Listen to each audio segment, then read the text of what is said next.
ఢిల్లీలో శాంతియుతంగా నిరసన తెలుపుతున్న కాంగ్రెస్ అగ్రనేత రాహుల్ గాంధీని ఎంపీలను అరెస్టు చేయడం అప్రజాస్వామికమని ఖానాపూర్ ఎమ్మెల్యే వెడ్మబొజ్జు పటేల్ మండిపడ్డారు.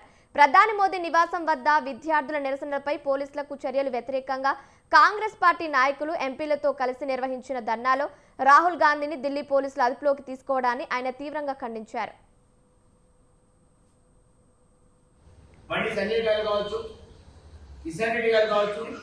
తెలంగాణ రాష్ట్రానికి మీరు ఏం సమాధానం చెప్పదలుచుకున్నారు?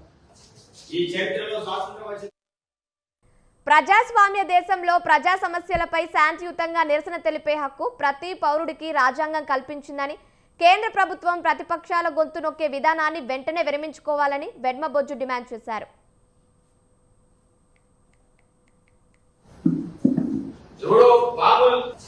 ఈ చరిత్రలో స్వాతంత్రం వచ్చిన తర్వాత ఆ స్థాయి ఎవరు కూడా ఈ స్థాయిలో ఇబ్బందులు పెట్టలేదు. రాహుల్ గాంధీ గారు మా యొక్క ప్రతిపక్ష హోదా వ్యక్తి.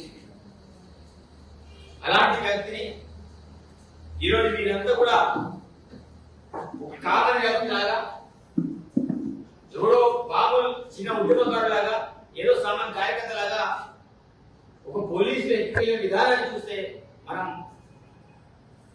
ఏ రకంగా వారు ఆలోచన చేస్తుండ్రో, ఏ రకంగా వాళ్ళ యొక్క అహంకారం ఉంది